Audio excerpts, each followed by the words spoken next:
Good evening, everyone. You're welcome to today's event. And I'm so glad to have you on board. We are starting the event now. Kindly ensure that you are inviting someone to this event because literally, if you are not inviting someone,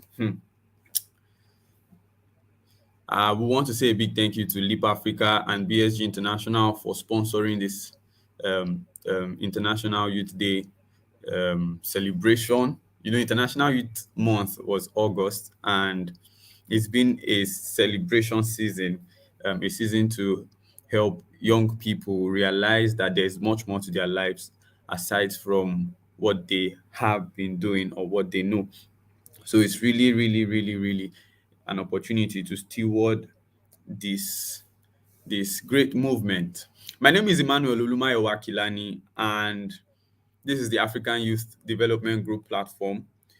We are sponsored by Leap Africa for this event. And really, I want you to go to your social media platforms and you can make a screenshot, you can take a picture of this, you can make a video, a screen recording.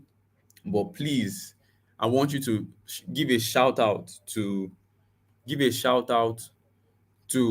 Africa on Instagram, Twitter, Facebook. Please do that. Give a shout. You just make a screenshot and say, I'm giving this shout out to Leap Africa for sponsoring the African Youth Development Group entrepreneurship project. Meanwhile, I'm glad to welcome Blessing and Eba Smoke. I'm sorry if I didn't get your name right. I really apologize for that. Um, I welcome all of you. I welcome you to this August event, and I'm certain that your life is not going to remain the same. Ah, welcome, Joshua. Welcome to our participants. I'm seeing our participants already. I'm so excited. I'm really, really, really, really, really excited. And I know this is going to be a very, very, very interesting one for us. So before I keep going on and on and on, I want you to go back to that your Instagram that you've neglected.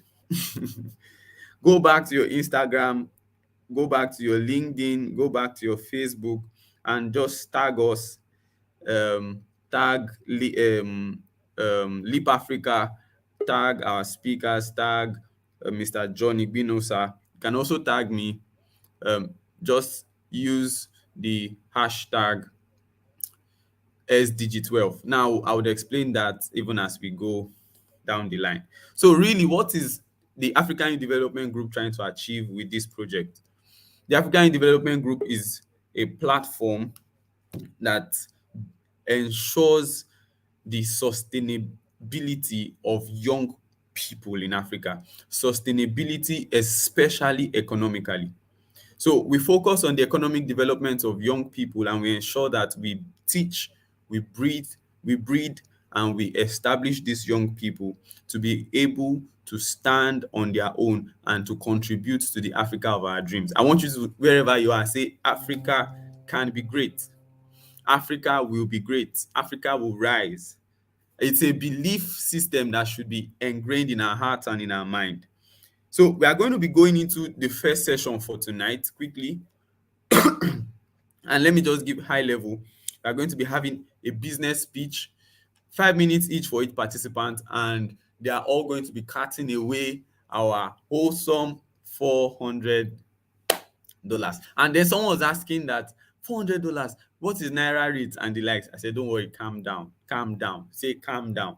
We are going to be ensuring that these businesses are not just supported with money, but they're also going to be supported with mentorship. They're also going to be supported with they are also going to be supported with guidance. We are going to be ensuring that whoever is we are going to be onboarding, we are going to be making sure that these people are people that are serious about whatever it is that they are doing, and they are people that will make Africa proud again. So while we wait for our first speaker, let me read his bio quickly. I'm so excited about tonight, and I know that indeed there'll be a transformation in your life, in your business also, because this is not just about some sets of people. This is actually about ensuring that we develop our economy as Africans. So I'll be bringing up our first speaker for tonight, for this evening. And our first speaker for this evening is Mr. John Igbinosa. If you're excited to hear that, I want you to type again. Say, Africa will be great. Africa will be great. Indeed, Africa will truly be great, and we believe it, and we'll keep confessing it. Africa will be great.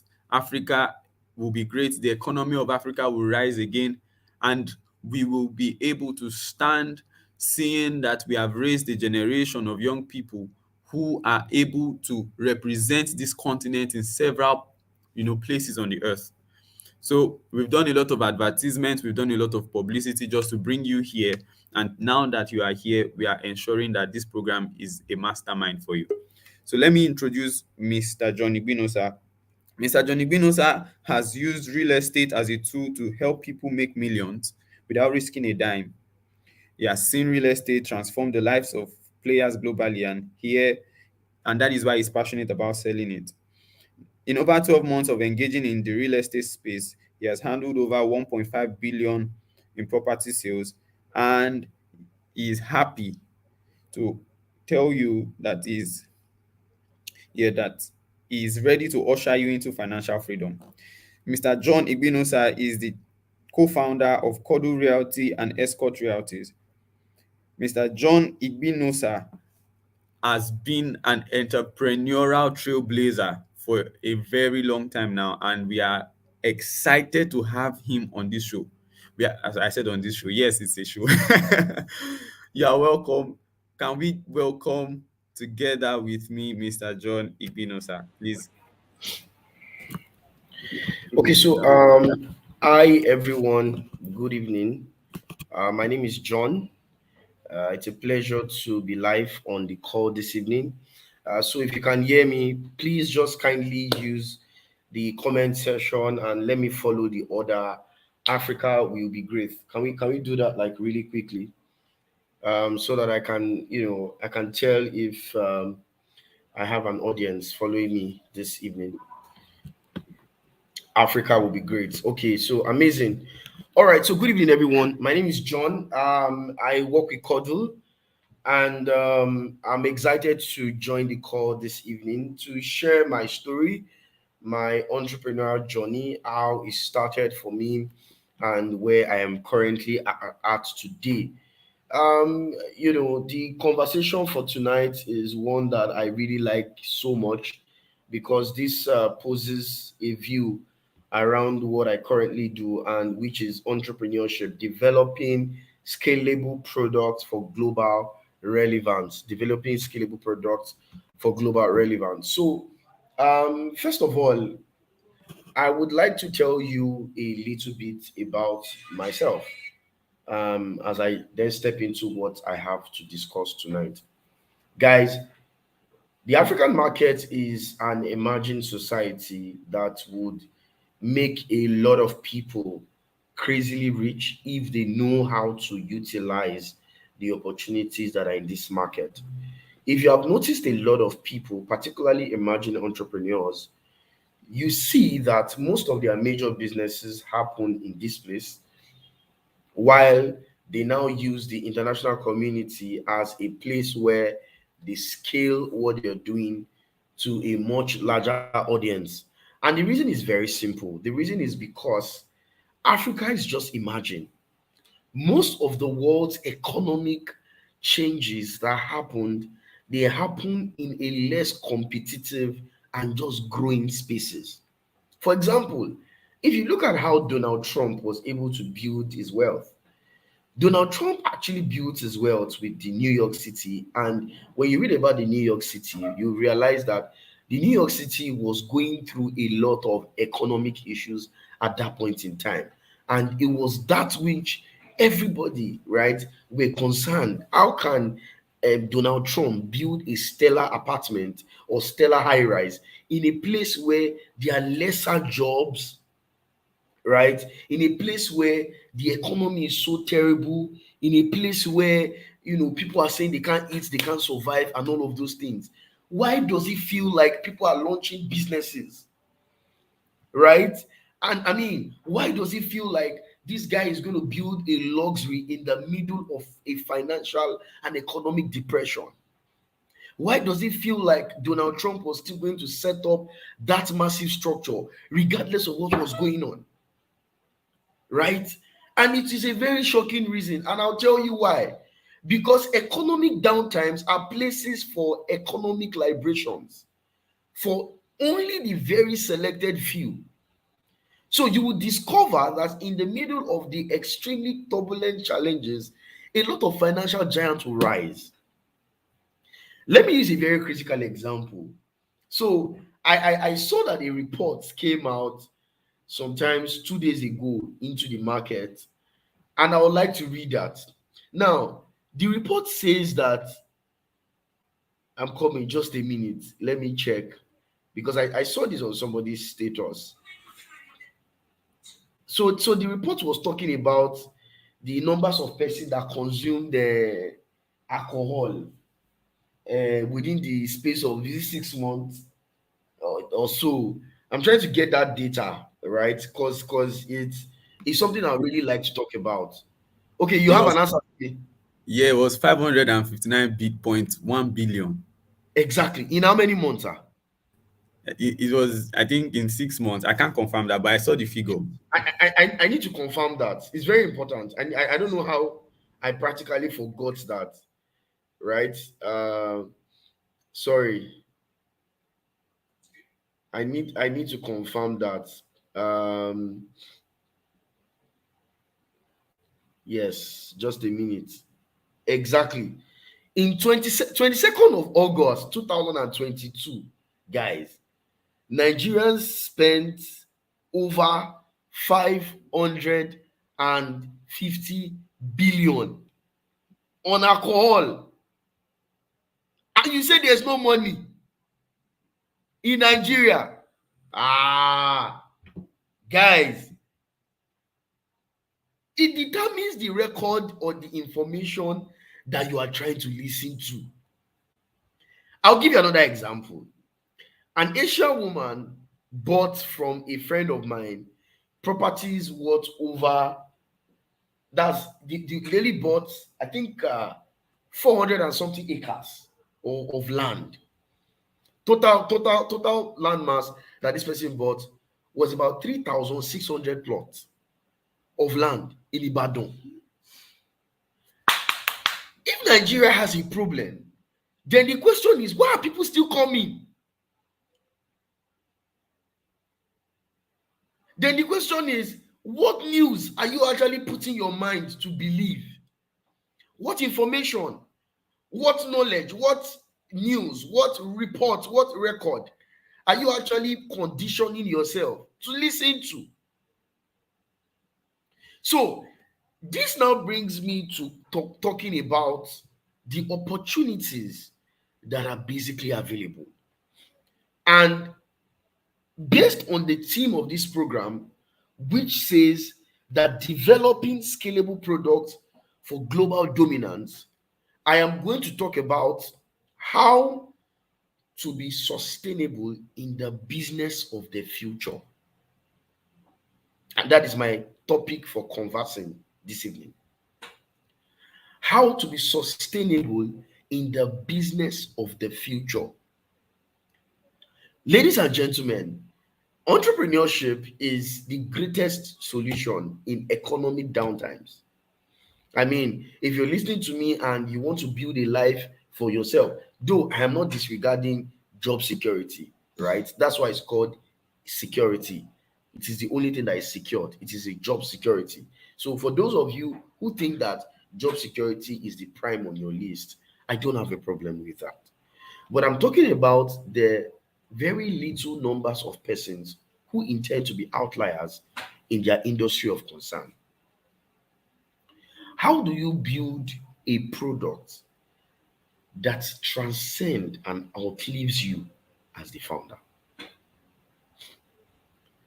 I wrote on my LinkedIn post this evening that I was going to share a story of how that I walked out of $150,000 investment from an investor in South Africa in 2019. Ladies and gentlemen, in 2019, I was still in the university. In 2019, I had not even had half of the money I currently have. In 2019, I was still so broke that I didn't feel like I had a future because I was failing. So I loved businesses. I loved the ideas of businesses. I loved the fact that people were basically engaging in business activities. So I felt and believed that if I build a business, I can actually create a future for myself. So I started. So my first business was a peanuts business. I did it with my friend. I just won a grant, 1 million naira from Lagos Shift. It was a program sponsored by Redeemed Christian Church of God. So I took close to half a million and dumped it in that business. As I speak to you today, I have not cashed out 100,000 naira from that business since I started. I sold because sales was never a problem for me. I sold. But I'm going to tell you two things that happened. Number one, I did not know how to make peanuts. So I had to trust my friend's capacity in making the peanut. Number two, because I didn't understand how it worked, and then because he didn't really make it so clear to me, I just didn't know when we were going to make profit because we were just basically doing the business to survive. So we were burning a lot of cash, operational expenses, and all of those things that were literally not making any profit. But I moved on. In 2019, I started a business. In fact, I started 3 businesses. I pivoted in tech world. There's something called pivoting. Pivoting is when you are changing, right? You're changing business ideas. So I started from, first of all, I wanted to build what's the name? There was a particular startup I was working on then. I can't really remember what I was doing. So I pivoted from that startup and went into what they call Fourth Quest. So in Fourth Quest was supposed to be an idea for recruiting African talent to the global community. That's 2019. Then from there, I pivoted from Fourth Quest into Pink City. Oh, not even Pink City itself. I went into a payment solution called what's the name of that? Fourth Pay. Yes. So I moved from Fourth Quest to Fourth Pay. So I joined this accelerator.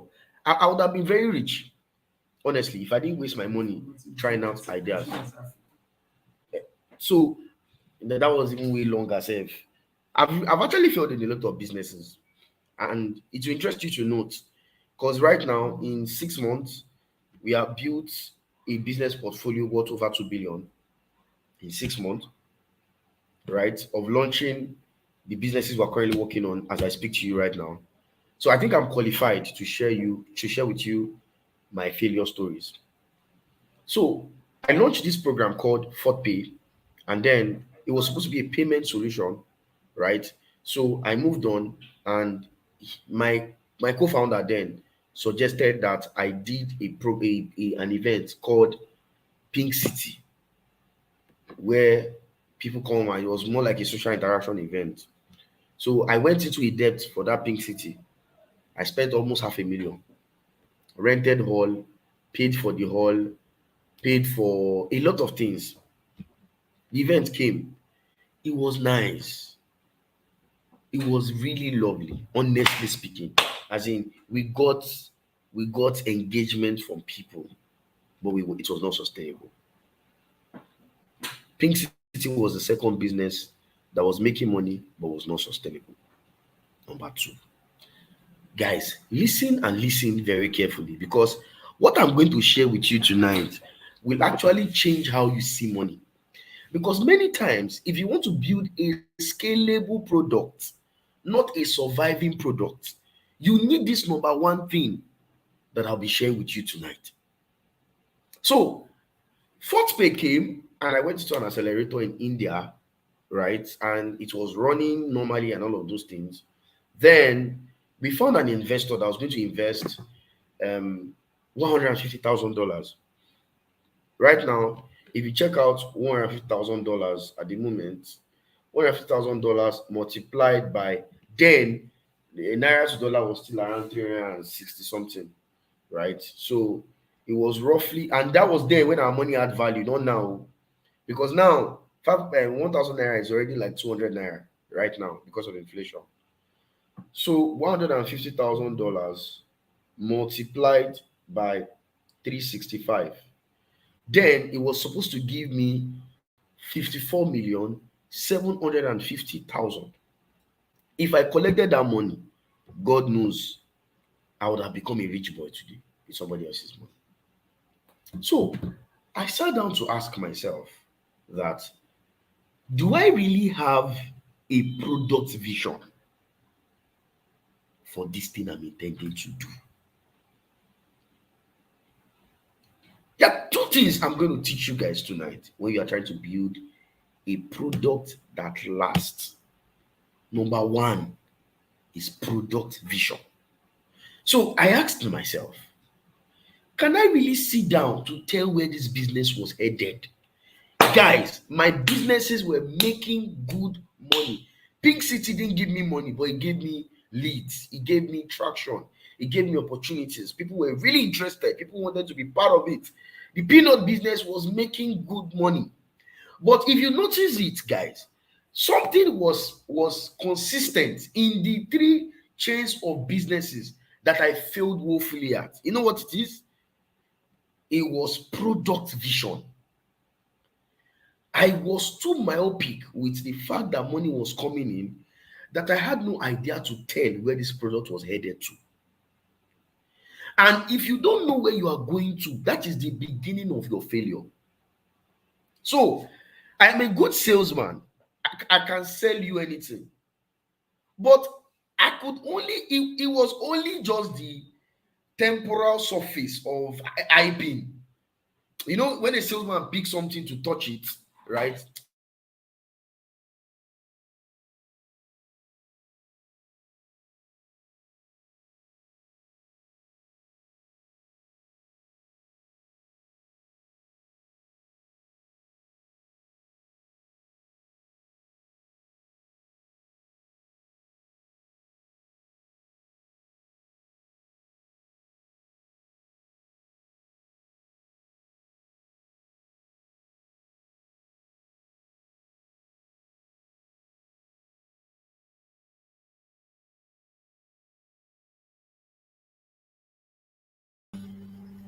There's a system glitch, but come on, fire is burning my feet. Fire is burning my feet. This is powerful. Product vision. If you have been learning something, I want to see your comments. So he's going to be he's going to be joining us again shortly. And he has spoken to us concerning product vision. See, let me advise you, go and get a cup of tea or a cup of, should I call it a mug of coffee right now, because this is just the beginning this night, and I would like you to pay honest attention to what we are delivering here. So you're welcome back. You're welcome back, sir. My apologies. My internet went off, so I had to just get it back on. Okay, can I continue? Yes, you So I can. was making good money, guys. Right? See, if you are going to build a scalable product, I'm going to talk about money. Oh, tonight I will. Please, Emmanuel, can you send me my time privately so that I don't exceed? Because I'm going to share with you. See, we're in a dynamic system that an international person cannot just come and build a business in Nigeria and scale. You can't read our models in Harvard Business Review because the dynamics of scaling a business in Nigeria is so tough. that I can bet you with my life savings that if you scale a business here, there is a possibility that when you can scale a business in Africa, you can scale a business anywhere in the world, because we are the hardest to sell to. When you talk to an American, that's why Yahoo guys, it's very easy for them to scam Oyinbo people with love. They will always keep falling, because at the end of the day, when you show them love, Nigerians, and that's why Yahoo guys are probably still making money, because our dynamics is different. Now, I made money. What's the name? I made money in my peanut business. I made money in Building Africa. I got good contacts. So, what's the name? Money is also one part, right? Don't just qualify your profit by cash. It has different dynamics around it. Got that, Emmanuel? Now, and then in what's the name? In Fort Pay, I got an investment offer from a South African investor for 54.7 million naira. But I knew that if I collected that money, I did not have a plan for where I was headed to. And the biggest mistake you can make is that when you fail to plan, you are already planning to fail. Now, by plan, I'm not talking about short-term goal right now. I'm talking about, can you sit down to build a product that scales beyond the borders? See, Africa, it is high time for Africa to begin to export one of the most valuable products. Currently, Africa is scalable in terms of human beings. We now need to start scaling Africa in terms of products. Right now, natural resources is scalable over there. They take our resources from here, cocoa, oil, all those things, and move it over there. Right now, we need to start scaling real-time products, tech products, food products, however the case might be. So the first thing is that you need to have a clear picture. You know why? You see, because when you don't actually have a clear picture of where you are headed, when entrepreneurship slaps you, I can bet it with you, you will resign in next 2 weeks. Except you are not building a business that wants to transcend you. If you are just building a business because you want to sit down and be eating the money as it's coming, fine. But if you really mean business, you see, when the pains of entrepreneurship really hit on you, you want to resign the next minute. Why? Because an average Nigerian, we see entrepreneurship as a means to escape from poverty. And I need to burst your bubbles. Hello, ma. Hello, sir. If you still need to survive, I don't think entrepreneurship is a way for you. Go and find a job. Go and find something that makes you money. Go and find something that gives you cash flow. Go and find something that helps you make income. When I was resigning from my previous business to start this business I have today, I didn't really have liquid cash, but the cash I had in terms of deals on the way, capital and all of those things, it was solid enough. My partner had a capital, a social capital that was able to give the business 1 million naira on launch without having to go and sign any. So there was something on ground.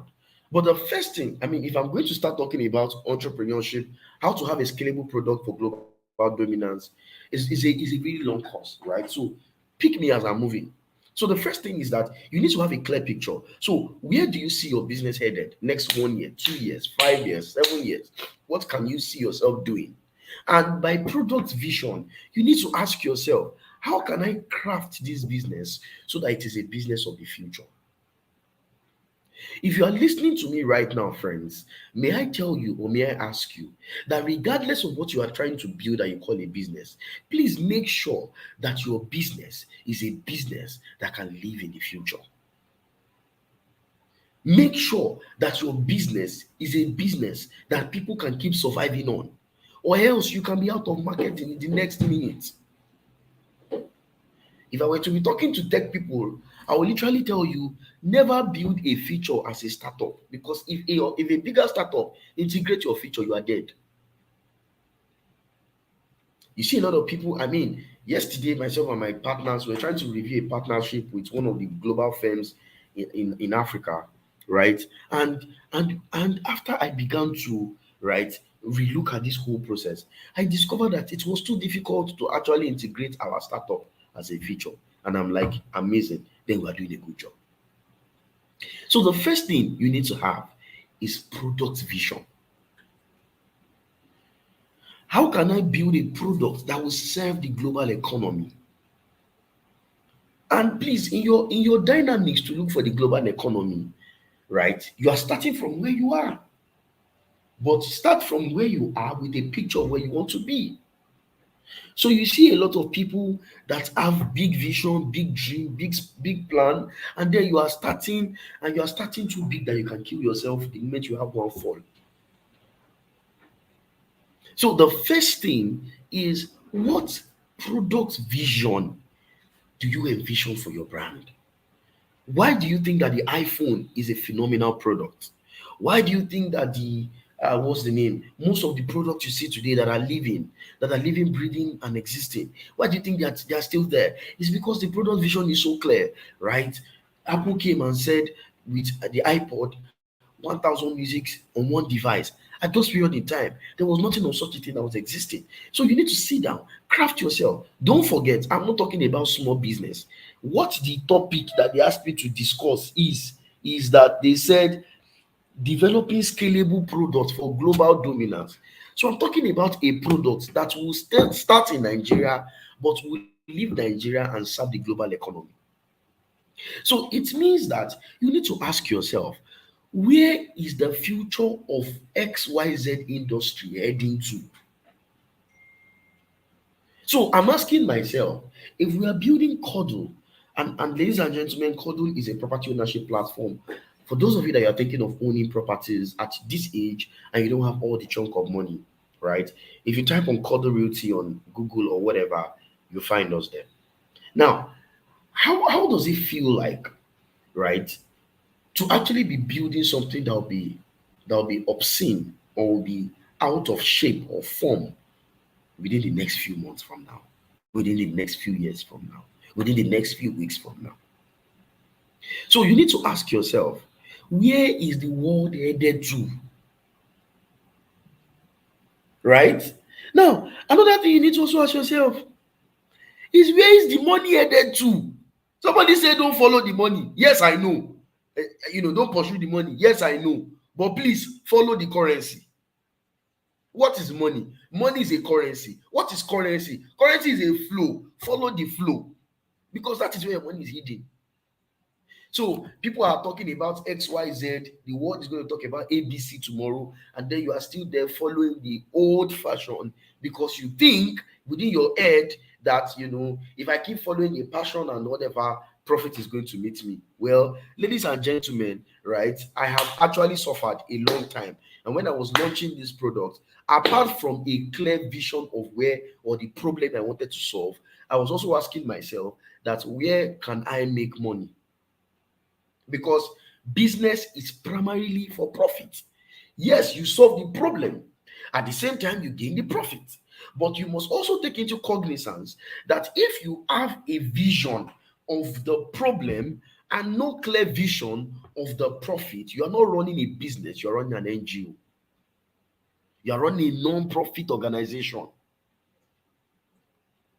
You are running a not-for-profit, because I think even NGOs actually makes money by and large. But now you are saying you don't want to make money. Maybe all you need is revenue. I'm not talking about those that want to build revenue. I'm talking about guys who want to actually build a scalable product. So the first thing, make sure that the vision is clear. Where are you headed to within the next, as I'm sitting down to you right now, I know where I'm headed to. By 2030, I want to make sure that everything I do currently, we have an asset under management valued at over $5 billion, which means that every Nigerian young person who is thinking of owning a property in the future, owning the future of wealth in real estate, and they don't own Kodu, they are making a big mistake, because they should be among the calculation of $5 billion assets under management that will own by 2030. So the vision was already clear, and it's already giving me a direction for the action I'm supposed to take. Number one, a clear vision of the product. Number two, a clear means of the money. You need to make money.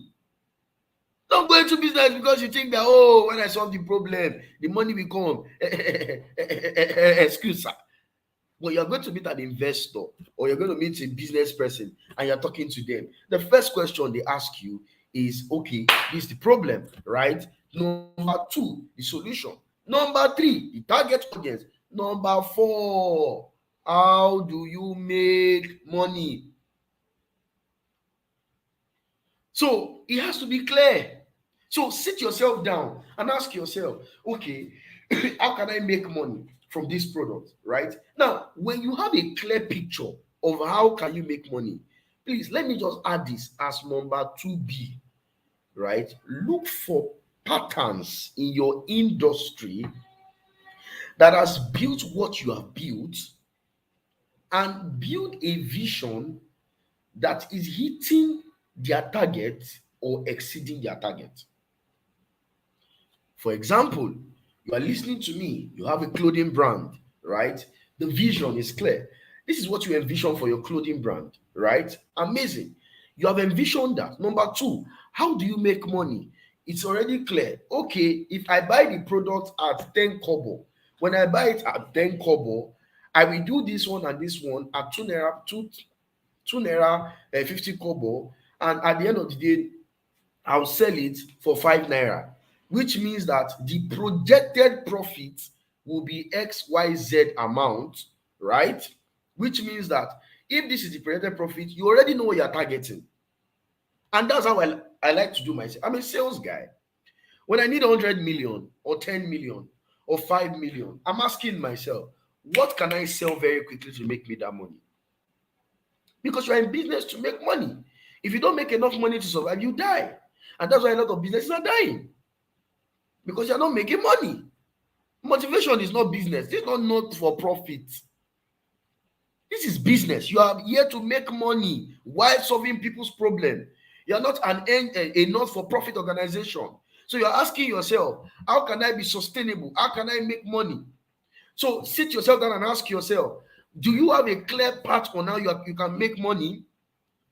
Number three is, or number 2B, now look out for global brands that are currently doing what you're doing, right?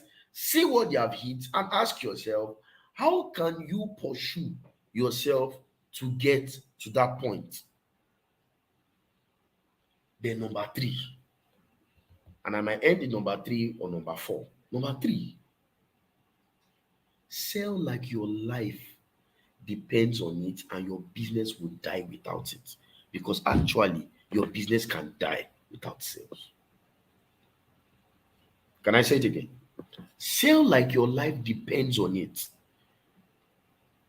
Because if you don't even sell, that business can die without sale. Guys, never in the history of a startup do you outsource sales. When we started building Codle is about 91 days now, or 92 days thereabouts. And currently, as at this morning, we have 564 users.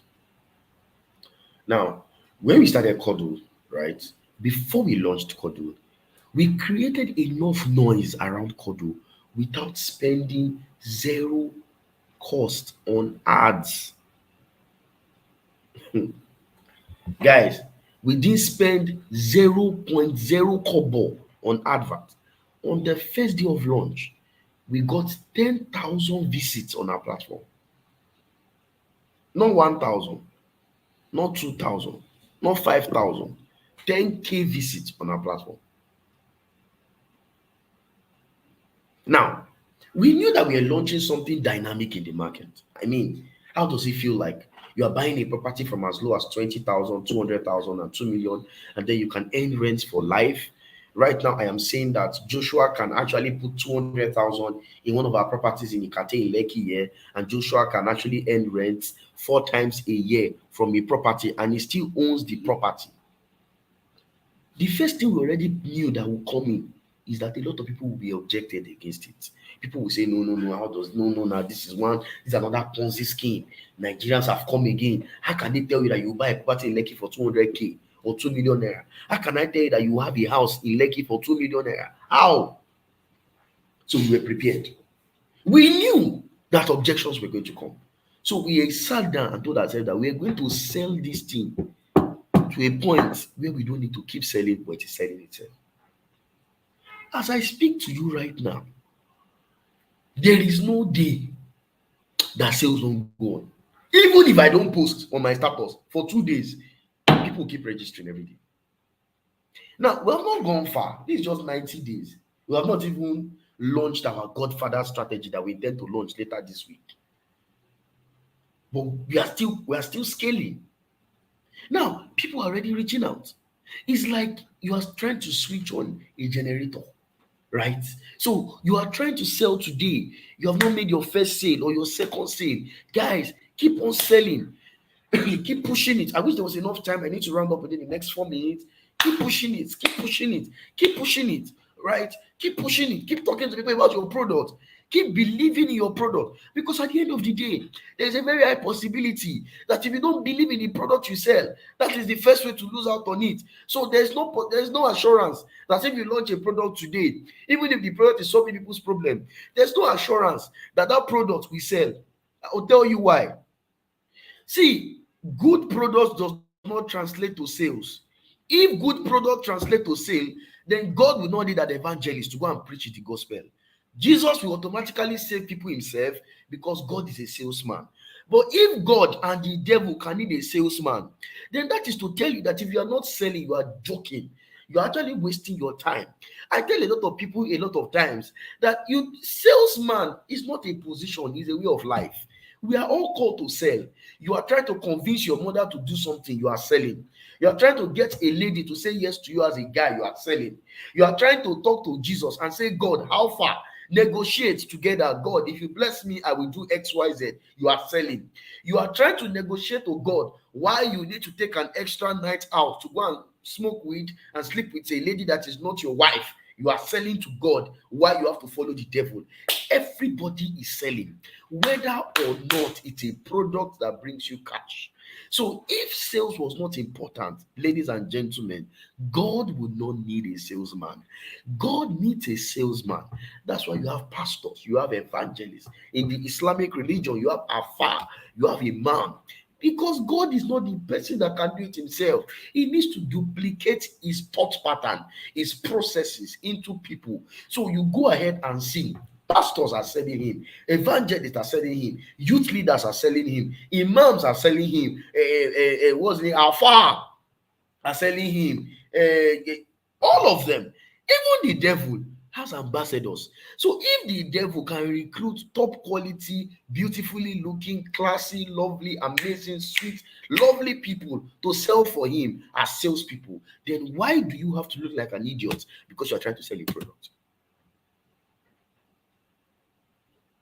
Because you feel that if you launch a product, they will come. Oh, congratulations. Let me shock you. If you are going to build a product that will scale territories, hello, sir, hello, ma, you've got to sell. Because what you don't sell won't sell. What you don't market will not go out. And that's the truth. That's the truth. So you're listening to me, and you are saying, I'm shy.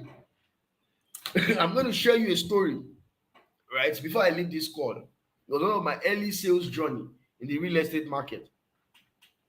One night, we came into Lekki to come and we stay in Lekki, right?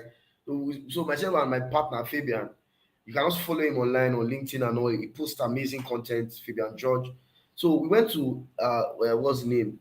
Somewhere in Lekki to go and prospect. So when we got there, it was a top place and they needed us to buy something, or else we can't stay in their facility. So we looked at it and said, okay, let's order the cheapest stuff. And we didn't ask for manual. We just told them that they should give us ferrous and is it catfish? Yes, catfish. So at the end of the day, when we finished eating, what we called was a miserable meal. because it was so small and we never thought it would be that expensive. We found out, ladies and gentlemen, that we just ate somebody's monthly salary, 22,000. So thank God that we had the money and we didn't wash plates and we didn't sweep the floor. You know, we ended up paying for the money. So it was now time to prospect. I now said I was shy. Fabian now looked at me, say, bro, say if you don't even remember the money you have spent, remember that you're actually broke. If you don't sell now, you will still be broke. So pick one. You cannot be shy and be broke. Pick a problem.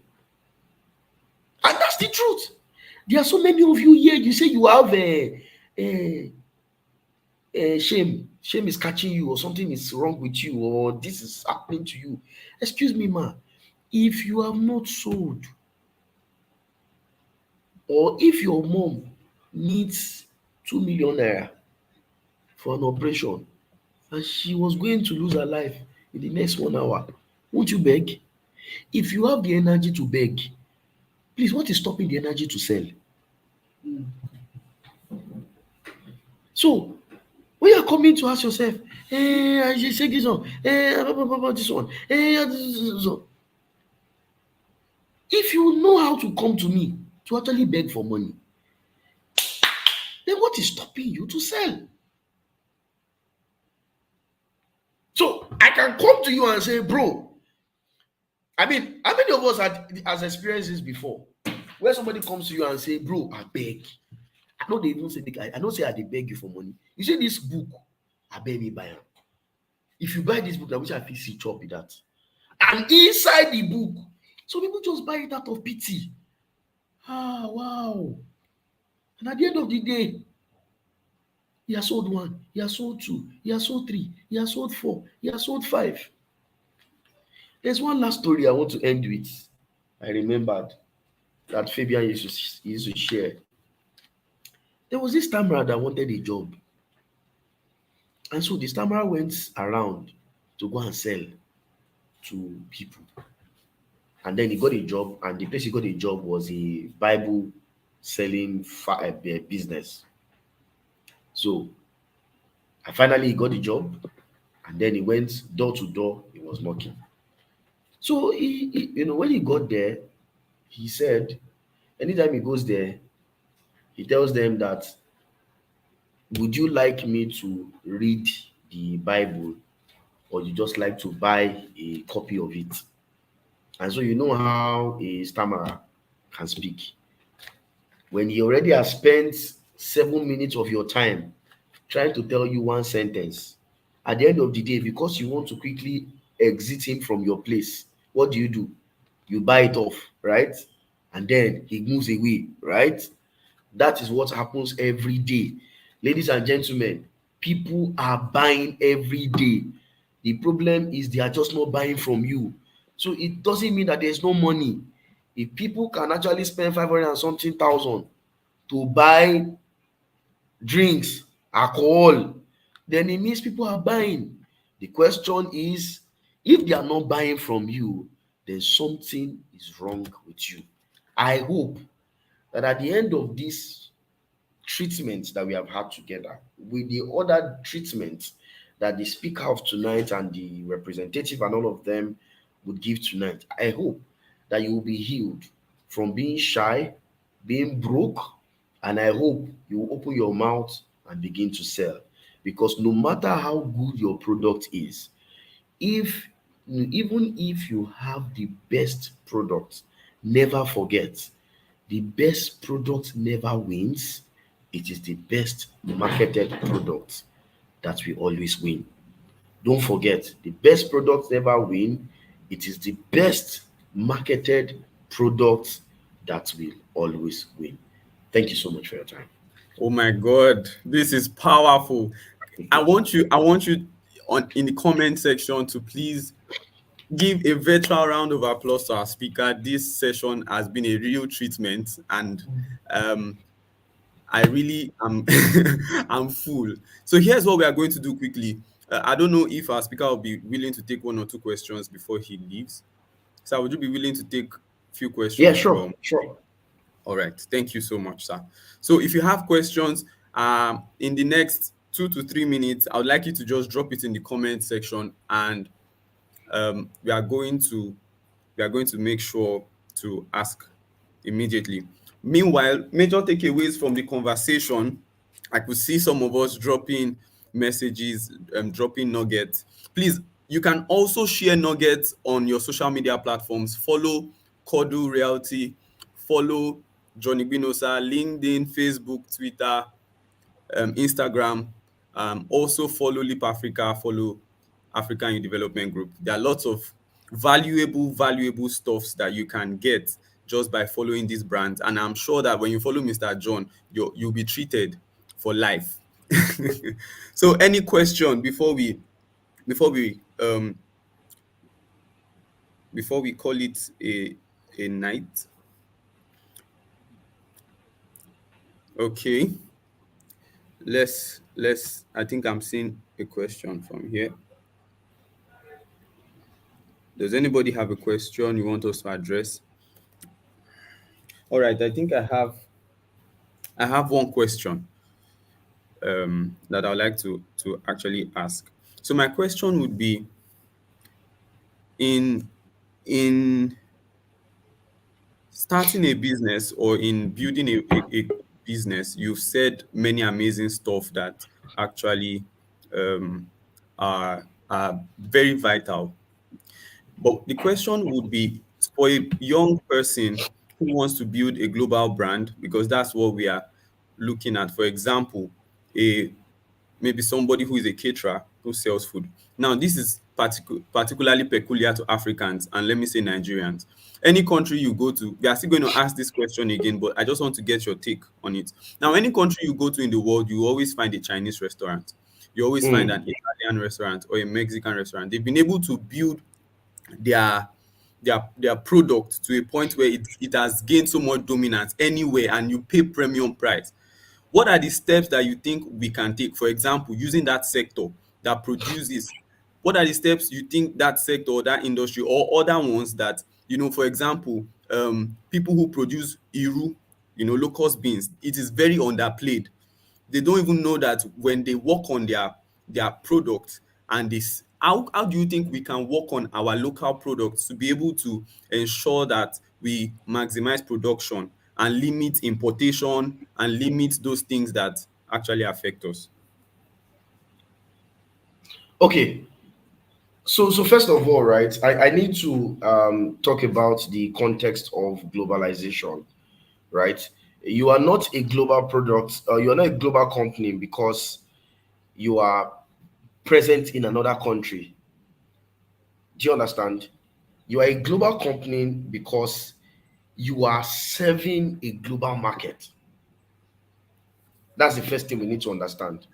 So if you don't understand that, you feel that because you just changed location, then it means that, oh, you are actually a global company, right? So when you begin to serve a market other than your primary audience, maybe you are a Nigerian, maybe you no longer serve Nigerians, you now serve Ghanaians, Americans,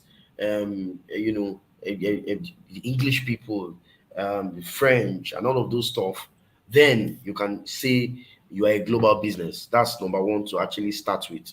So number two is that you're talking about what can we do to limit importation and all of those things. The honest truth is that it goes beyond a we conversation to a policy conversation, right? Because it's a mindset thing. I wouldn't say that Nigerians are actually doing terrible. So right now, I don't really think that the focus should even be on how to limit importation, because limitation of importation is a government problem, is not our problem, right? Number one. Number two, the only places that it comes to become our challenge is because number one, people feel that Nigerians don't do quality. And until we begin to actually do quality, people might not appreciate us. And that's just the honest truth.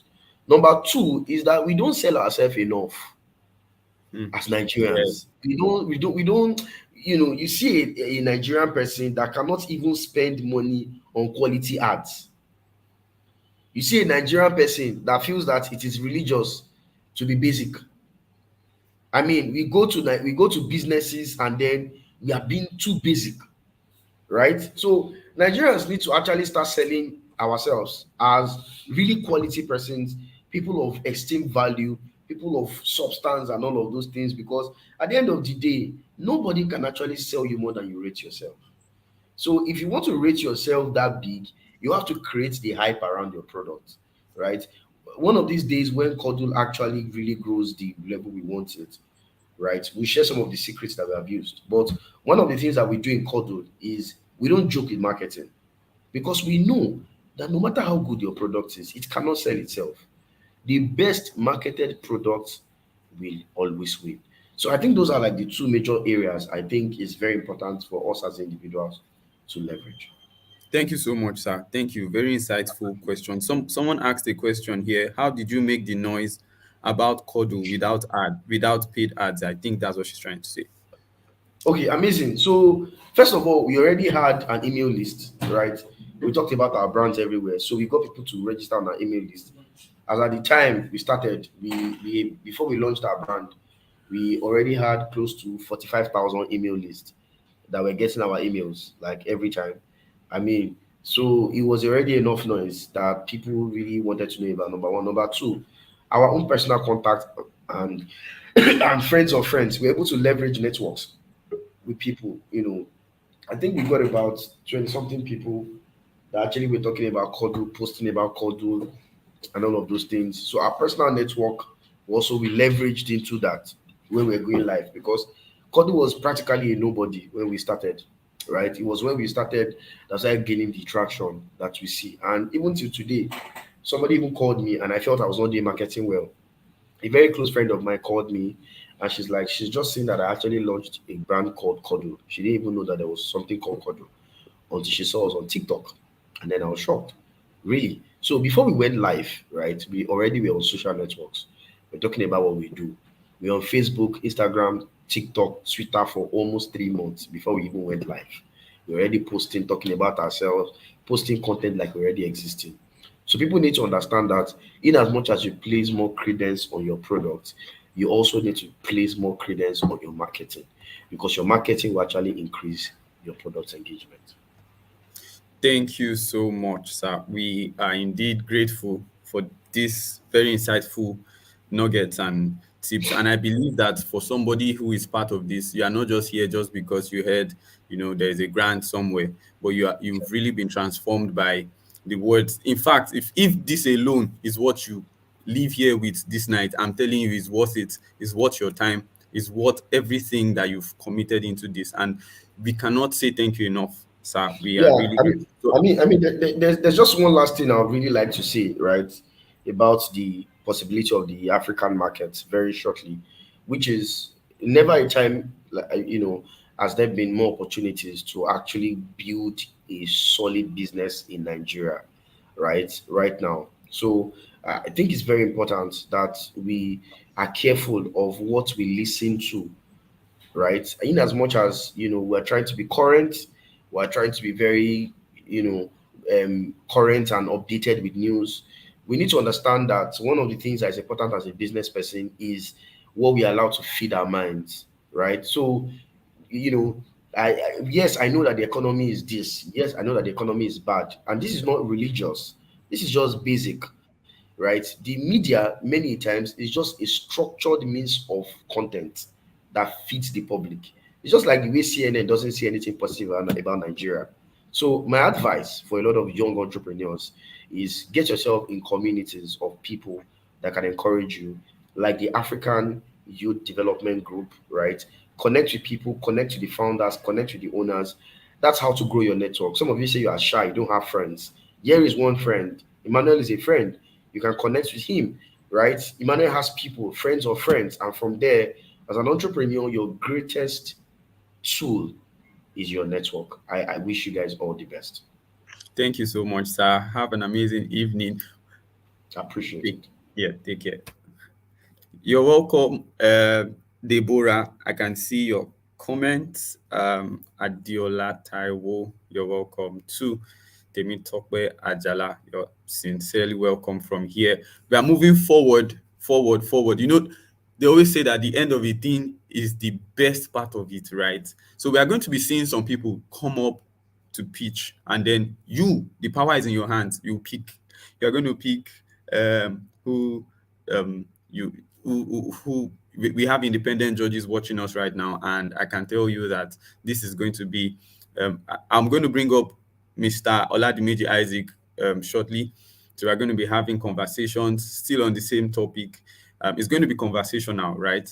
But before that, let me share my screen, because one important thing about what we are doing is to sensitize us as regards SDG 12. Now, SDG 12, yeah. So I'd like to know if you can see my screen. Can you see my screen? Please drop a comment if you can see my screen. All right. So we are talking about SDG 12, and SDG 12 is basically ensuring sustainable consumption and production patterns. So as an entrepreneur, one thing I would like us to know is that consumption is a root, like Nigeria is basically a consumption, based country, and statistics shows that 1 in every 5 consumers is an African. It means that the consumption mentality is so profound, and one of the goals of this event is to actually sponsor production. But even at that, sustainable production is what really matters. So unsustainable patterns of consumption and production are the root cause of climate change, are the causes of biodiversity loss, and also air pollution. These three things are plaguing us across the world, and climate change is so bad that now there's no summer, there's no winter, everything is just intercepting each other. I want to make you realize that your business decisions in production, the kind of chemicals you use, the kind of stuff you use, really matters, and it's quite important that you take sustainable steps in consumption and production. And that is why Leap Africa decided to sponsor this event, to ensure that we give our focus to how we can promote sustainable consumption and production, especially in Africa. So on a daily basis, food is being lost, from harvesting to processing, even to the consumption, to transportation and to storage. We keep consuming and we do not reproduce. 13.3% of the world's food is lost after harvesting and before reaching retail markets. Wastage: 17% of total food is wasted at the consumer level, in restaurants, in your household, at the grocery stores, right? And the vast majority of the world's electronic waste are not being safely managed. So why am I saying all of this? It is just to impress in your heart that as a fashion designer, as a maybe you're a food entrepreneur, you are a whatever production entrepreneur, whatever you produce, manufacturing, furniture, ensure that you practice sustainable patterns in your consumption and production rate. At this point, I would like to bring up Mr. Oladimeji Isaac, and with a sounding ovation, please can you welcome him? You're welcome, Isaac. You're welcome. Good evening. Good evening. Good evening, everyone. Good evening, Mr. How, Kilani Manuel. how are you doing? I'm fine, sir. All right, so let's go straight into the conversation. We are just going to be having a conversation around sustainability and around entrepreneurship, essentially. You have been an entrepreneur for how many years? 3 years now. Yes, 3 years and counting. So Yes, Isaac sir. Isaac is an entrepreneur who focuses on, let me magnify the production aspect of your business. So he's a food entrepreneur, and the reason why we had to bring him to this call is for him to actually make us understand how we can effectively develop our food and also other products to fit into the global standard of things. So quickly, The first question, and it's a conversation, so you can also ask me questions. But All basically, right. yeah. But basically, the first question I would like to ask you is, as regards your entrepreneurship journey so far, what Right. what what do you think affects young people when they decide that I want to start a business and I really want to begin to produce? What do you think are the major factors that hold people down or that cause failure? Okay. Thank you very much, Mr. Emmanuel. Okay, let me just go straight to the answer. When you talk about young entrepreneurs and when you talk about the reasons why most of them don't start or um, failures, number one thing is capital. So many people don't have the capital to start a business. They don't have enough fund to go into that business. So that's one reason. Another reason why we can point to is fear. So many people are so afraid of starting out. They're afraid, okay, will someone buy my product? Will I sell this product? Will this product scale? Will this and that happen to my business? So many people are afraid of starting out. And that thing is, I think that discourage young entrepreneurs is okay. Maybe when they start out, they have the capital and maybe they have the target audience. Maybe if they don't get feedbacks or they don't get customers, they don't have sales. Let me put it that way. Those things tend to discourage them and affect young entrepreneurs generally. Thank you so much. Thank you. That's actually really profound. I remember when, well, I would never call myself an entrepreneur again because I've given up. But I remember, no, I've not given up. That's a joke, anyways. I'm still an entrepreneur. I believe that entrepreneurship, yes, this will even lead me to my next question. But let me just say that I remember when I started, my first business, and thank God for our first speaker. Our first speaker has like how many business? He said he started one, started another one, started another, and I was just like, so basically, I feel like in what would you say? I was going to make a point. Now, let me backtrack a little bit and calm down. So I remember when I started my first business, right? The major fear for me was really, it was just fear. The major fear was fear. I was really scared of many things. What if people don't buy? What will people say about me? And then what the kind of business I was doing, I was like, how will a fine boy like me be doing, and people will be looking down on me. So basically, very profound points that you've made there. But I want to also ask, what do you think um, should be considered? Should an entrepreneur first gain experience, maybe working with somebody or maybe something before starting out? Did you get my question? So, no, sir. Sorry, come again, sir. I said, what do you think about, or what's the relationship between experience and entrepreneurship? Do you think an entrepreneur must fail 5 times before being successful, or do you think an entrepreneur should serve under somebody, work with somebody before starting out?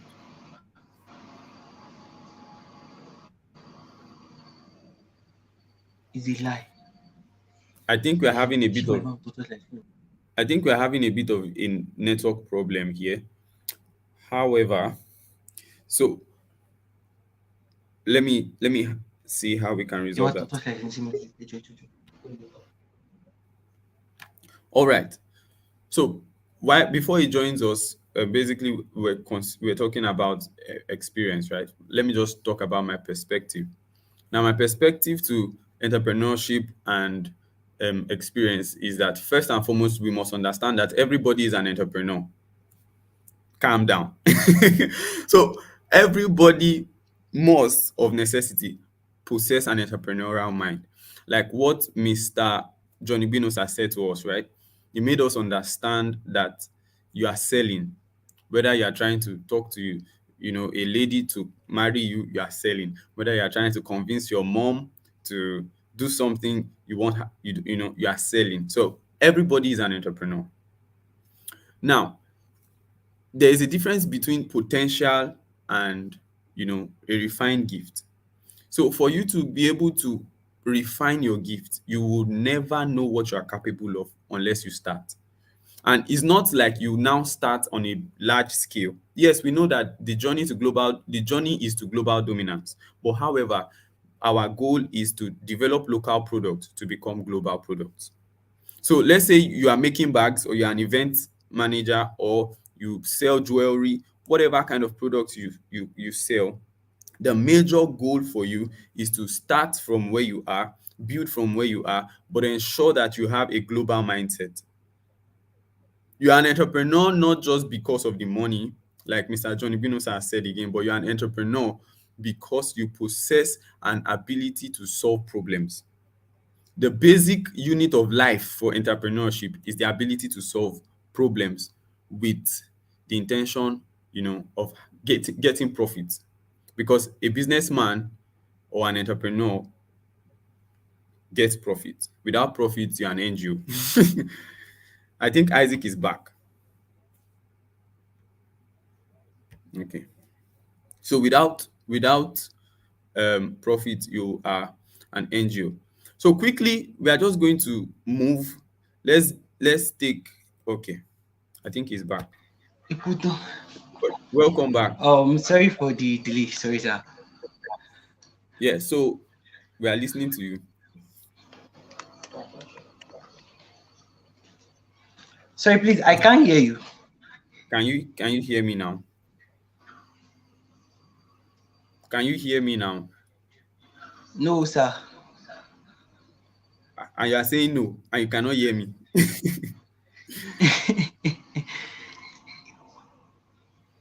Okay, okay, you are reading my lips. All right, but I can hear you actually.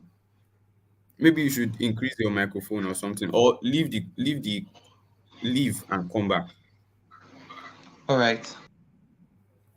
Yes. So while we resolve that, please, I would like Oladimeji Emmanuel to prepare for his live pitch, and I would also like Moses Oladoye, Falaye Oluwaseun, Adebimpe Adefunsho, Stacy's Apparel, Premium Kulikuli. Please, you guys should prepare for your live pitch in a little bit of a time. I'll be calling on any one of you.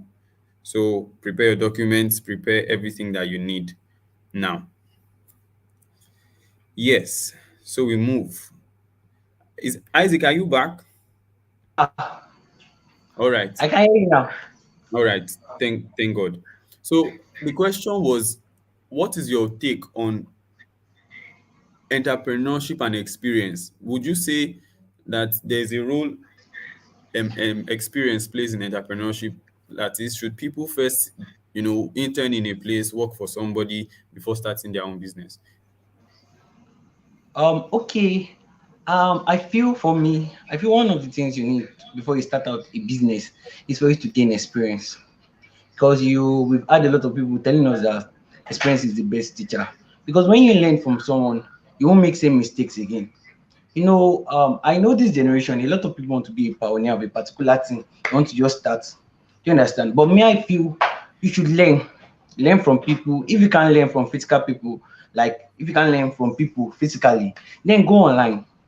If you stay long online on YouTube is a good app whereby you can learn. People, there are some set of people that are doing what you are doing already. You will hear a lot of people, they will tell you they learn photography online, they learn this one online. You understand? My few gaining knowledge is one of the basic things you need as an entrepreneur because it will go a long way in helping you scaling your business. Because the mistakes your boss is making, you won't make same mistake. Thank you so much. That's profound. That's really profound. Thank you so much.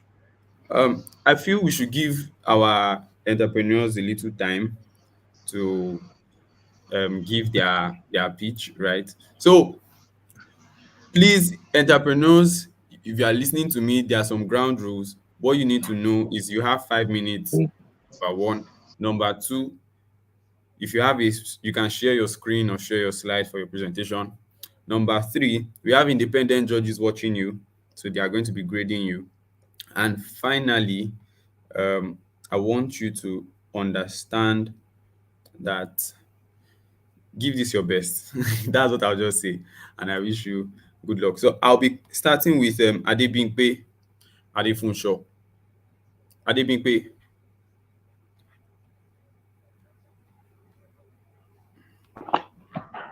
Debimpe, good evening. Good evening, You sir. you have the floor.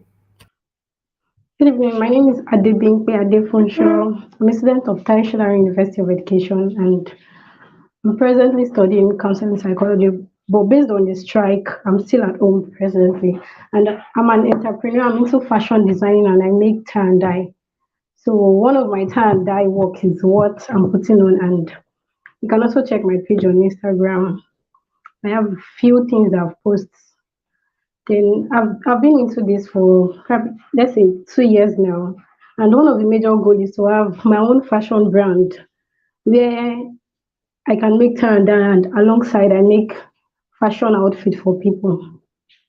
And from this business, with time in it, I feel like there is more profits in it, and I can alongside get along with people. So for my calculations, with the if I'm able to get the grant, I think I'm very sure that I'll be able to make more profit from it and expand whatever I want to do. With the grant, I might be able to get the tools I need for my work and other things. With this entrepreneurship, I can I can help other youths to become better. I can help them learn from me and employ them to work together. Tie and dye is not what just one person can do. When it comes to large scale of work, when it comes to getting more things, like making much production, there's a need to have other people who can help out. That's the place of getting other youths who can work with me in getting the product ready. And with time, I've worked with two different set of fashion house, and with my experience, I feel like I'll be able to bring the best out of all that I can do. So during when I was planning for this pitch, I had a breakdown of things I can do and what profits I can get from it. So if I'm making one round is the calculation is that if I'm getting one round is I get one round is for 1,200 naira. And if I'm buying die of like 500 naira. Altogether that's like 1,700, and one round is majorly by vendors is sold by 3,000 naira. And for me I sell rounds for 3,000 naira. So from that means I'm getting profit of up to like 1, 2 or thereabout. So not to now talk of making a massive sales. If I'm making a massive sales, that means if I'm making a massive production, if I'm making a massive production, that means if I'm making like 20 pieces, from what I wrote down here, if I'm making 20 pieces, that means from that 20 pieces, I'll be getting gain of up to like 20,000 naira. I just one of my prayers is that I get this grant so that I can stop working for people as a fashion stylist and have my own personal brand. And with my few years of working with people, I've been able to get one extra machine to the one I have at home, and I hope I could get more. Thank you. All right. Thank you so much for your time. We have few questions for you. I don't know Yes, sir. if Isaac has any question for you, and Adebola, I don't know if you have any questions too. You can let me know in the private chat box. But my first question would be specifically, if you get this grant, specifically, what would this grant help you achieve? Okay. If I get this grant, one of my plan is to get a mannequin for myself, because when you style clothes, most times it is good when it's on a mannequin. And then the other plan is to invest it in my tie and dye business. I'll get most of the things I need. Then the plan is after making outfits, I can go to probably bank and other organizations to show them my products. And it is possible for me to go for programs and display what I sell to people. So if I get this grant, the plan is to invest it in my tie All and dye right. business. You have 1 more minute, and in that 1 minute, I would like you to know what's the sustainability plan for your business. When did you start, and what's your plan for the next 5 years? Okay. I start tie and dye last 2 years. Then I learned it from school. And the plan for the next 5 years, my plan is to be able to get other young ones to work together. And so for the outfit to go beyond Lagos, if I'm making time, I'm not seeing myself as somebody who will just stay in Nigeria and sell. I have plans of having my own firm, like having my own fashion store that sells tie and dye, and we'll be able to distribute it outside Nigeria. So that's All the right, plan. thank you so much. Thank you so much. Yes. Oladimeji Emmanuel.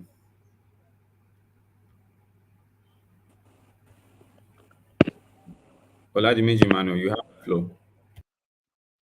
Okay, good evening, everyone. My name is Oladimeji Manuel. I'm a student of Federal Investor here at Kitty. So the reason why I need the grant is to be able to get some equipment to increase the productivity level of my business. I've been looking for some capital to start small just in a large capacity in which I have the mind of supplying big brands such as supermarket, some bakers, and for example, most people use it for events because there's no way you get to an event and you see small chops, probably wedding. Before they serve the normal food, you serve small chops first. So small chops is very important business, and with the money I'll be able to get equipment which will make the work more faster and have more hands to help me out. Then our vision is to build a global business with Africa, and our goal is producing good products always.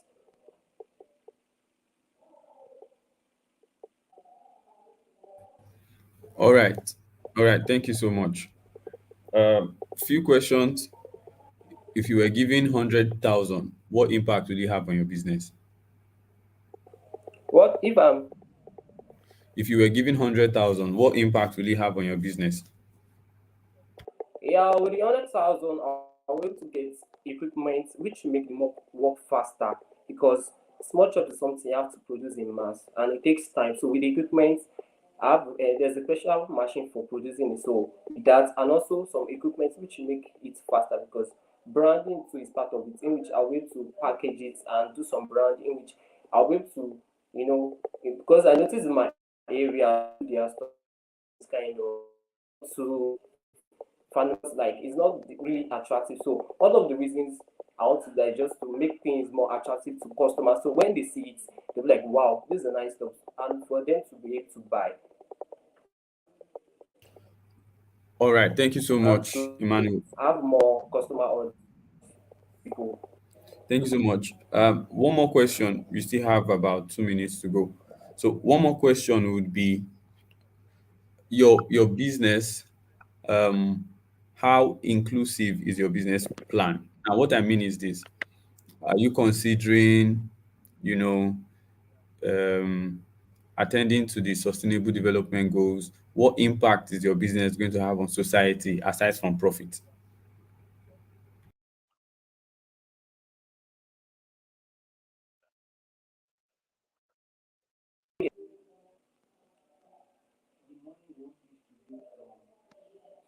Sorry, I didn't get the question. Sorry. So I said, what impact is your business going to have on society aside from profits?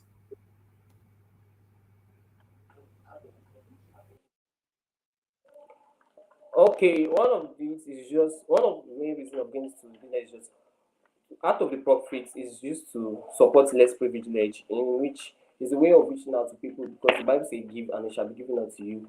Because when I can start with something small, God will bless me with something more. So with that, giving out to less privilege and equipping more people into the business, which will make it more, which will make it more which will make it more larger people at large, in which people then will know more about the brand.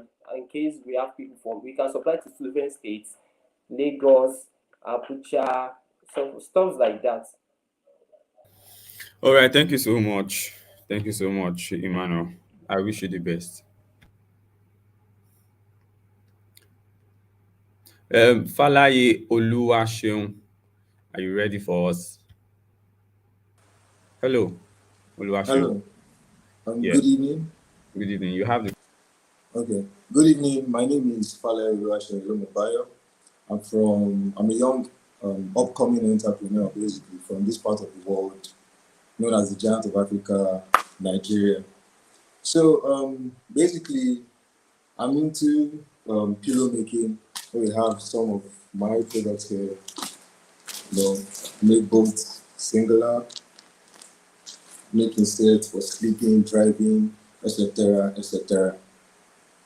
So this business was actually, or should I say, the idea was, I picked interest in it when uh, I got to stay with my granddad at one particular point in time. That's before he passed. God bless his soul.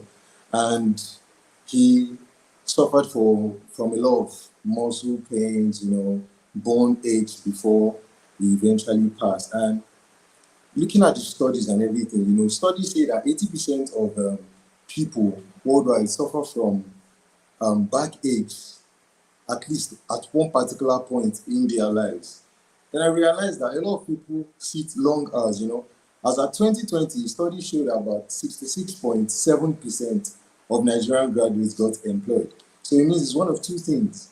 It's either they're in the bus most times, in the office, and they come back home again, they really do not have good pillows to sleep with.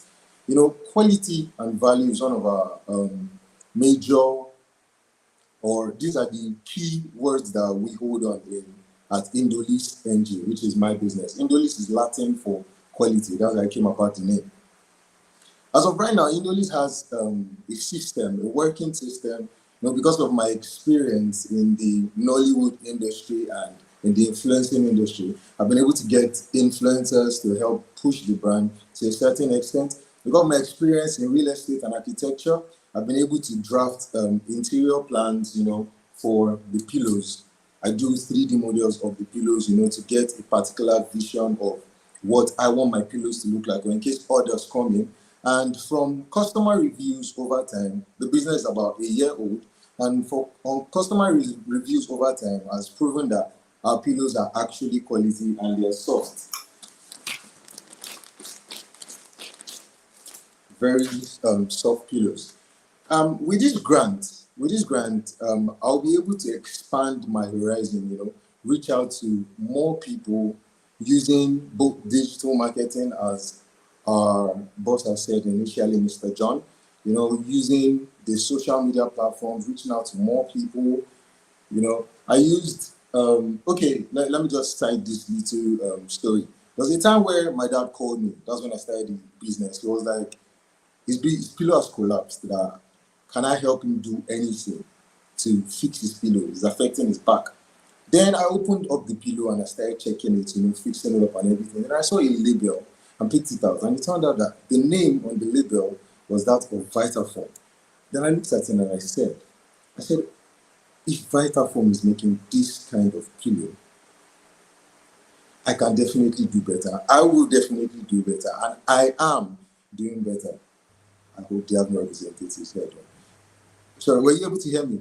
Yes. Did you get yes. all that?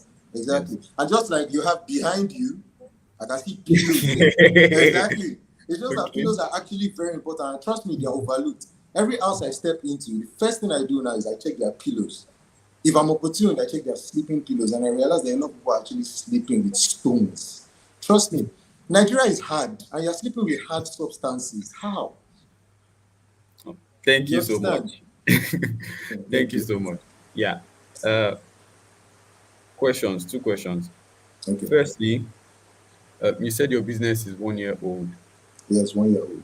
and you said you worked with brands and the likes. So I'll Yeah, just I'm like actually certified. okay. So I'll just like you to walk us through your staff strength. Are you doing it alone? No, I'm not doing it alone. I work with freelance tailors. You know, I said freelance is I sew myself, but sometimes I get orders that need to be delivered on time. So I have people on my speed dial. Hello, Alpha, this order needs to be delivered, and we need to deliver it between so and so time. I have dispatch riders because you have people ordering from. I stay on the mainland.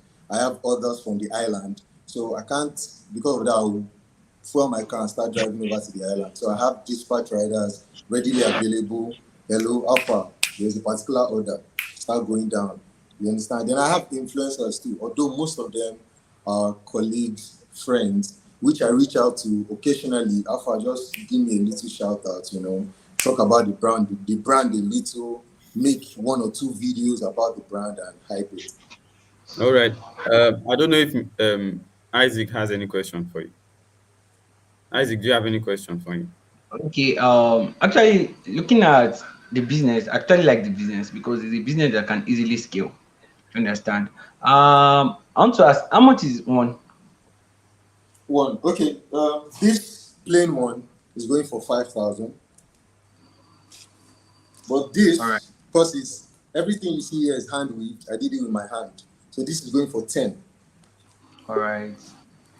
Okay. And if I can ask again, is the pillow the type of pillow we use in our house? Because looking at this pillow right now, it looks like true pillow for birthday surprises and all. No, no, no, no, no.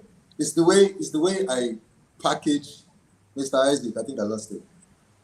Yes, yes, Okay, but move. we can hear you. Okay, moving on. This is just a way of me, keeping it from dust and what have you.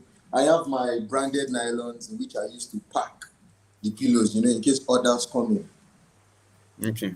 Very good one. I wish you the best, and we'll definitely reach out to you. Thank you so much. And just to add, like I said earlier, because of my experience in real estate and architecture, because I do 3D modeling as well. So it's very easy for me to, or let's say it's within my capacity to draft out 3D models of a particular vision in which a client has of a pillow. For instance, now you come to me and you say, Mr. Shion, please, I need a customized pillow for this, for that, for that. I can easily draft out something for you to see how it could look like before it is eventually So turned you make into bespoke, something you like make this. bespoke pillows. What do you say? I said you make bespoke pillows. You are stealing out of our time. So sorry, sir. Yeah, take care. All right.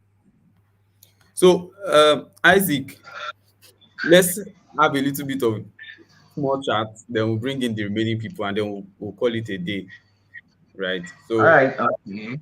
yeah, over to you. Any conversation as regards entrepreneurship? Okay. Actually, due to our topic, one thing I would just like to say, or one of the question, maybe I'm telling you, or I'm telling everybody, it's the fact that okay, the first speaker talked about vision, which is actually very very important.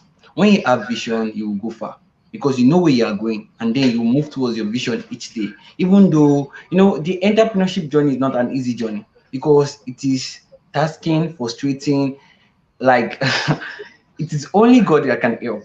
You understand? That's why we used to say it is not everybody that can become an entrepreneur, or it's not everybody that will become an entrepreneur. You understand? So one thing I would just like to say, apart from vision, is producing quality products. So many people want to scale their product, but what they are doing is not really, really good. If your immediate family can't consume what you are doing, if your friends can't take it, it can't scale.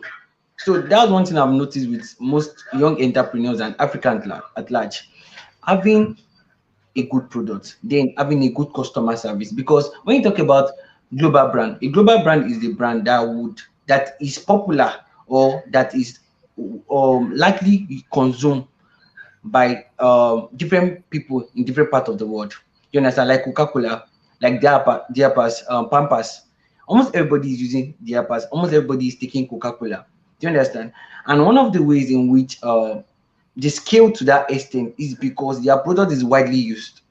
They started from somewhere. You understand? They started from somewhere, then they grew their products. So one thing I would just advise our young entrepreneurs is that produce good thing, have a good customer service. Then our first speaker talked about marketing. You need marketing. You need to publicize yourself. People need to know about the product you are doing.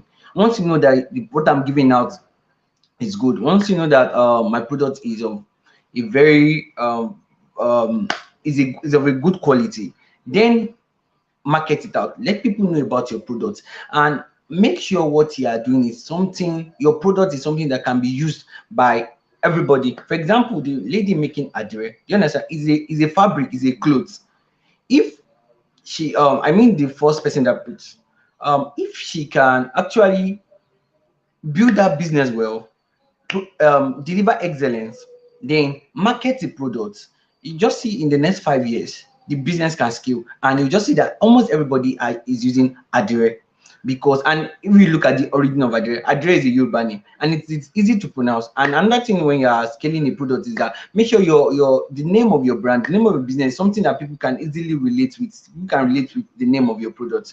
So that's what I have to say. I don't know, maybe Mr. Kelani Emmanuel has any question for me. Thank you so much. Oh my God. See, if you are in this meeting or this event and you leave here the same way you came, it's a sad story. It's a sad story because this event is value overdose, and I'm just grateful to Isaac, grateful to every single person that has contributed to putting this together. So here's what we are going to do next before we come up with another short conversation, right? Let's have premium kuli kuli. Where is he?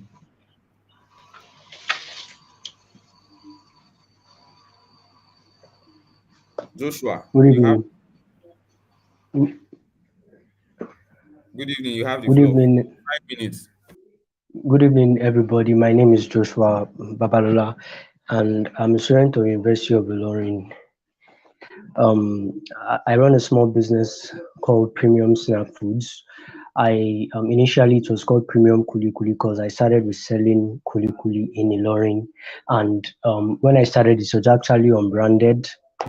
I sell for 15 naira, 100 naira, just package and sell to students. So I started by um buying those chin nylon and just putting like 4 to 5 slate of the kuli kuli in it to sell to people. So I started with my hostel friends, that's people around me, my locality. Started with my hostel members, then my department people.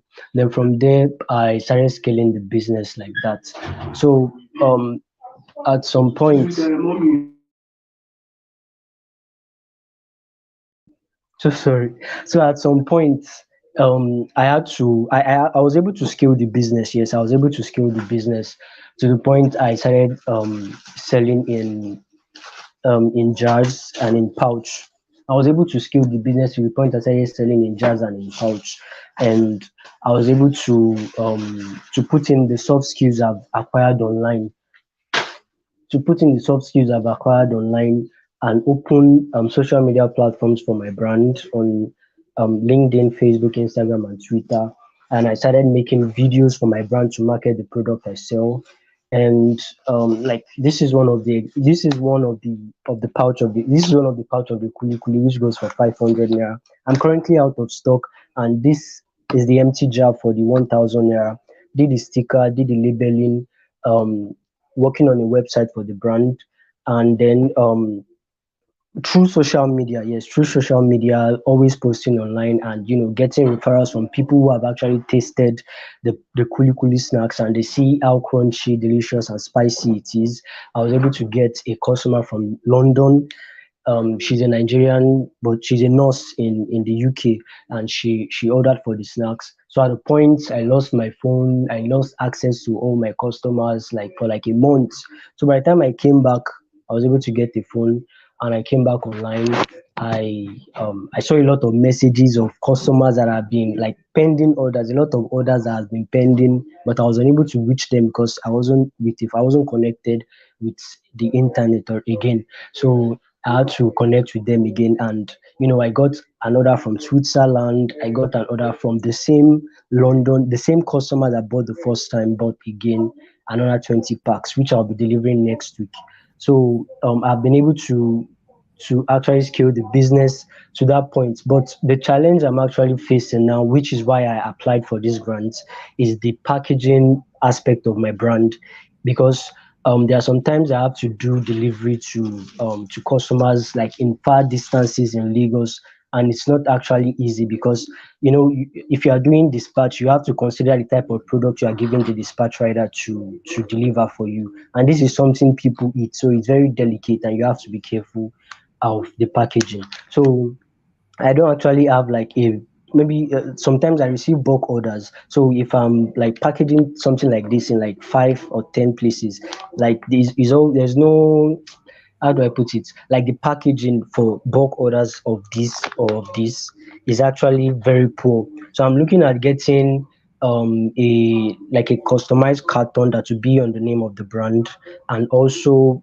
a scale to measure like the weight of the product, such as when I want to ship outside the country, because it's also some factors that they would look at in the cargo aspect. So that's the challenge I'm facing with the brand right now. It's just the packaging of for the bulk orders. And then I also look at still expanding to other varieties of local snacks like the cashew nuts. There are some local snacks that we don't know that people like eating.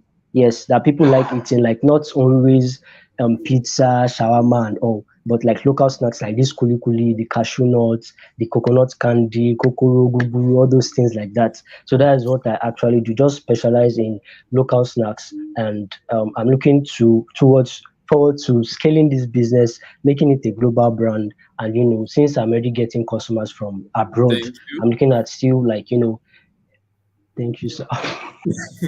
Yes. Thank you. Few questions. Isaac, any question? We can't hear you. Your mic is muted. Sorry, I just want to ask him a question, which is a personal question. Is where is he getting his kuli kuli from? All the way from Jos. I actually started from Ilorin, but the person that was supplying to me was like the person changed hands. Yes, so it really affected my brand at some point. So I had to now go myself to source for like in other aspects. So I went to Jos, not physically but online, and I was able to get this special brand of kuli kuli from that area. All right. Okay, and if I'm to ask again, like how many, who are you delivering? Who are your your the people you are delivering your Main product cause. to? Yeah, your Okay. main customer. Yes, when I started, I said I'm a student in University of Ilorin. So the students were my most customers. People in my departments, like chemistry, I'm chemistry department. So it grew from chemistry department to the faculty, then to other, like even lecturers in my department also. So when the strike was Okay. over, I had to move to Lagos, and I Thank started you. supplying to stores, also supermarkets. Thank you so much. I wish you all the best. You're welcome, sir. Yeah. Next, we'll be having Moses Oladoye. Moses Oladoye. Welcome, sir. Good evening, everyone. Um, sorry, can I share my screen, my slide? Okay, thank you so much. My name is Moses Oladoye, and okay, my slide. Okay, I would appreciate if my slide can. Okay, thank you. So my name is Moses Oladoi, and I am the team lead of Digital Inspire, and I've always had the passion for businesses and all that it entails. Right, I started Digital Inspire because I noticed that there are many small businesses finding it difficult to scale due to the cost of digital services like websites and all these things, which are very, very essential for business. Our coming into this business phase is to provide affordable services for small and medium scale enterprises at a professional level so that they can scale their businesses. So, what is our major problem to solve? According to DevRix, we've noticed that 6 out of every 10 small business owners do not have a website for their businesses. And as at 2018, 46% of small business owners do not have any form of online presence at all. And of course, our mission statement in Digital Inspire is to provide the best customer results as possible to small business owners. And our unique value proposition is that for every services of Digital Inspire that you purchase, you can be sure of an excellent and fast delivery. So, what is the product all about? Digital Inspire is a digital marketing agency that is focused at providing digital solutions to help small businesses expand. Digital solutions, for instance, website designs, which is one of them. So, our strength lies in our value, by which we provide top-notch services for our clients. So one of the major weaknesses we have come to discover is the struggle to gain visibility and the brand position that we aim to achieve, especially in this competitive digital marketing agency in Nigeria. But one of the opportunities we have come to realize is that there are large numbers of people visiting the internet, and many individuals and many companies are considering, to take their brands and their businesses online. And one of our goal is to take advantage of this opportunity. So one of the threats that we've discovered, while doing our SWOT analysis, there is the fact that, okay, due to economic downturn, there are times that the purchasing power or the spending power of the populace, reduces. So our target is for small business owners. Our target market is small business owners who have the goal of, increasing and scaling their businesses. And also, our second target market is to young minds who want to learn, because we also provide trainings for people who want to learn and build their skill sets in the digital market. So, how do we work? We provide a fully laid down system to provide quality results for our clients. Whether it comes to website development, we ensure that we get to understand what the client wants, so we can provide, quality results for the clients. And also, we also give trainings to our students and ensure that they become better as at their skills with full team support. So, sorry. Sorry about that. So our projected revenue model in Digital Inspire is to, number one, offer digital services like web design. Number two is to earn through trainings. Number three is that we can also sell digital products, like website templates and website themes, to business owners to also help them to grow their business. And what is our value in the SDG 12? Understanding that the SDG 12 is focused at responsible consumption and production. So we are focused majorly on digital goods.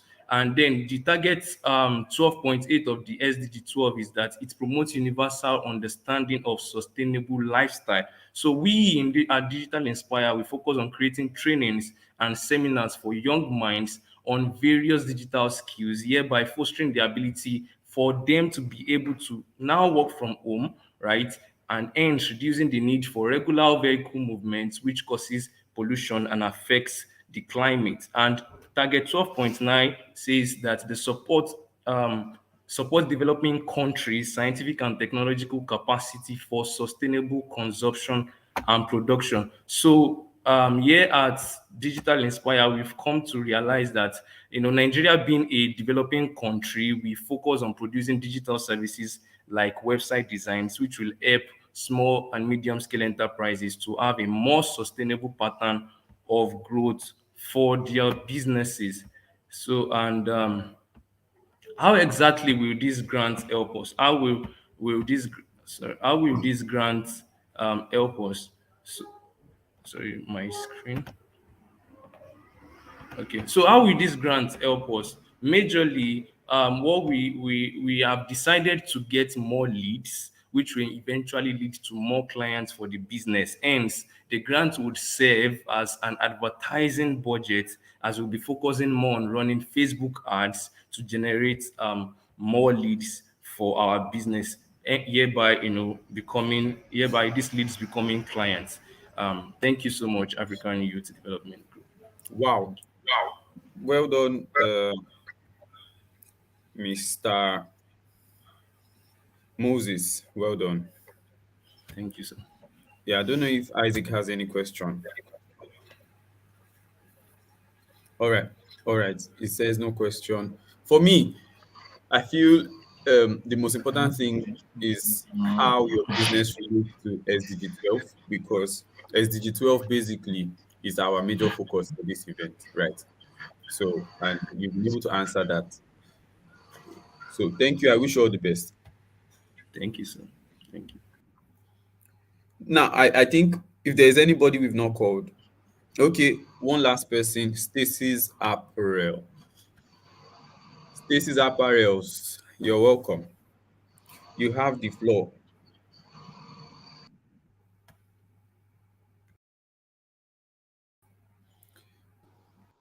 Good evening. Sorry for the bad lightning. We do not have lights.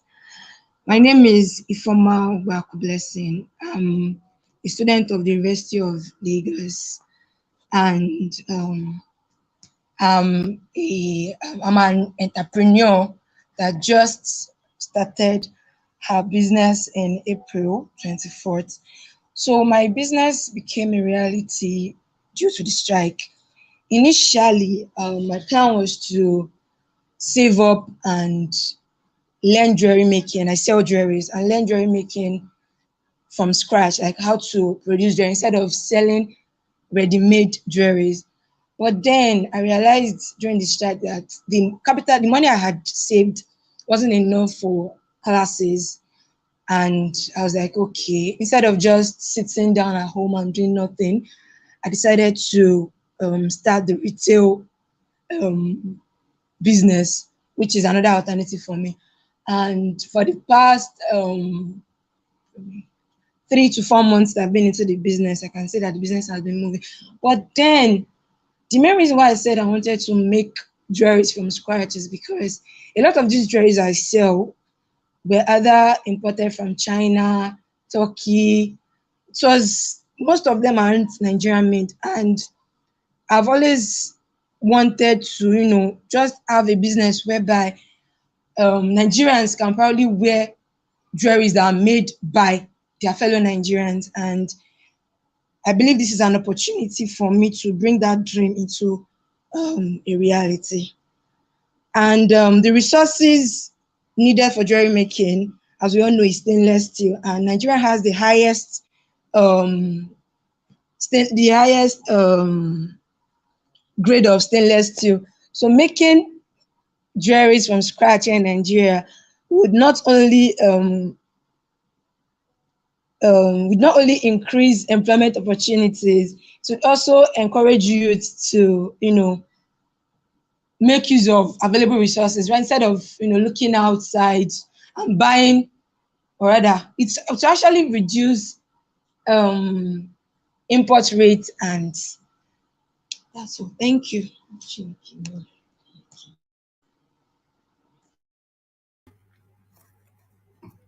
Thank you so much, Stacy. Isaac, any questions? I don't have any question for her. All right, I have a question. So you make jewelry, right? You really did not tell us who your major target audience are. Is it children's jewelry, adult jewelry, wedding jewelry? We can't hear you. So my brand is for everybody, for kids, for married men, for singles, for ladies, for men. Because it's not just adults that wear jewelries. It's not just adult that accessorize. Children also wear jewelries, so it's for everybody. All right. All Thank you right. so much. Thank you so much. I wish you I wish you the best. the best. Thank you. Yeah, so I'd just like to make a statement to everybody that has done a pitch this evening. Amazing, amazing stuff you guys are doing. And I must say, I am impressed. Like from the person running jewelry to kuli kuli to snacks to digital business, amazing stuff. And it just shows how enterprising African youths are. And if we had 1 billion, we would have shared it, but our resources are quite limited for now. So why I'm saying this is, if peradventure at the end of the day you don't get it, don't feel bad. Don't think your business idea is not nice. It's just that stay in the pipeline. This is not going to be the last of its kind. We are still going to have this again and again and again and again. So And also for those who will be getting our support, I'd like to say that we are not just giving you money, but this is like a reward. Now, what do I mean? This is a reward. We have a pool of investors in the pipeline. So see this as a test. Then after a period of time when we've done our due diligence, we'll be able to expose you to accelerators and other investors. So this is not the end of the road for you. Stay in the pipeline. What we are trying to create is a community of young people who are business minded, who have the African consciousness of entrepreneurship. And when we can achieve that through your business, we want to give you the mentorship you need, the guidance that you need to be able to scale your business. And please, I want you to actually follow Leap Africa on Instagram because this event is sponsored by them. And finally, if you eventually get the grant, you'd be making a video, 30 seconds to 1 minute, and you would be addressing or telling us how the grant has helped you or how it's going to help you. I hope you all understand. I mean, participants. Amen. I hope all the participants understand. Yes, they do. They do. All right. So, Isaac, your final words for this night before we wrap up. Okay. Thank you, Mr. Emmanuel. Okay. Okay. Okay. What I would just like to tell us is that okay, for you to build a global brand, you must have people in the areas or the countries where you want to go to. For example, what will be suitable for us in Nigeria right now might not be suitable for another set of people in another part of the country. For example, I made a research about Coca-Cola, and I realized that in some eastern parts of US, they don't take their Coca-Cola is different from our own. I think it has more sugar than our own. It's more sweeter than our own. You understand? So for you to build a global brand, you must have different people from different parts of the world in your team. If you want to really, really go global, if you want your product to scale on a global level, you have to have different people from different parts of the world on your team. And I would just like to tell us that please give out the best, do the best, and you will surely see the best results. That's one of my final words for you. Woo! Thank you so much. I would have said, don't leave me. Thank you so much, Isaac. We are Thank you, exceedingly Mr. and Manuel. we appreciate you. Please also, Isaac is a chef and is a motivational speaker. So you can do well to follow him on Instagram. Isaac Inspires. He's always inspired. Isaac inspires me a lot, right? Please don't forget, go and follow Leap Africa.